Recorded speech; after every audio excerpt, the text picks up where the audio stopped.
নমস্কার বন্ধুরা, রান্নাঘরে সবাইকে স্বাগত। আজ শেয়ার করব এঁচোড়ের কালিয়া কিভাবে রান্না করবে। আশা করি এই রেসিপিটা তোমাদের ভালো লাগবে। তাহলে এঁচোড়ের কালিয়া কিভাবে রান্না করব দেখে নেওয়া যাক আজকের এই ভিডিওতে। এঁচোড়ের কালিয়া রান্নার জন্য আমি এখানে নিয়ে নিয়েছি এঁচোড়।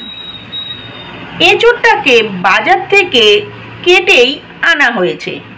আর নিয়েছি 4টে আলু। আলুগুলোকে কেটে ধুয়ে নিয়েছি। এঁচোড়টাকেও ধুয়ে নিয়েছি। এঁচোড় আর আলু একসাথে বয়েলড করে নেব। এঁচোড় আর আলু বয়েলড করতে দিয়ে দিয়েছি, আর তার সাথে দিয়ে দেব নুন আর হলুদ।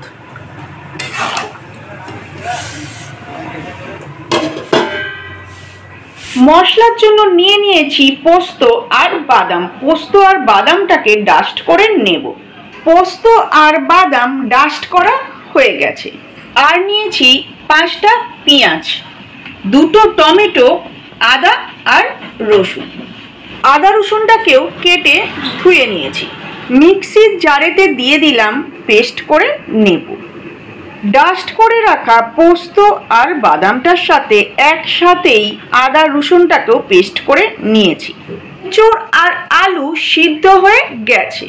কড়াইতে সর্ষের তেল দিয়ে দিয়েছি। তেলটা গরম হতেই দিয়ে দেব 2টো তেজপাতা ফোড়ন।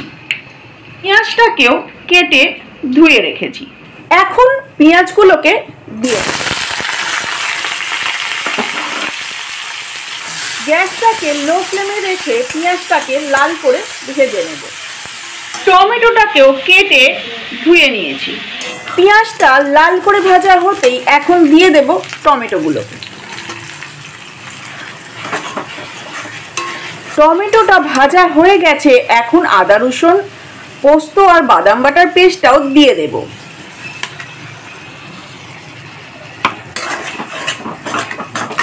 মশলাটাকে ভালো করে কষে নেব। বেশ খানিকক্ষণ মশলাটা কষে নেওয়ার পর এখন দিয়ে দেব নুন, চিনি, হলুদ গুঁড়ো আর লঙ্কার গুঁড়ো।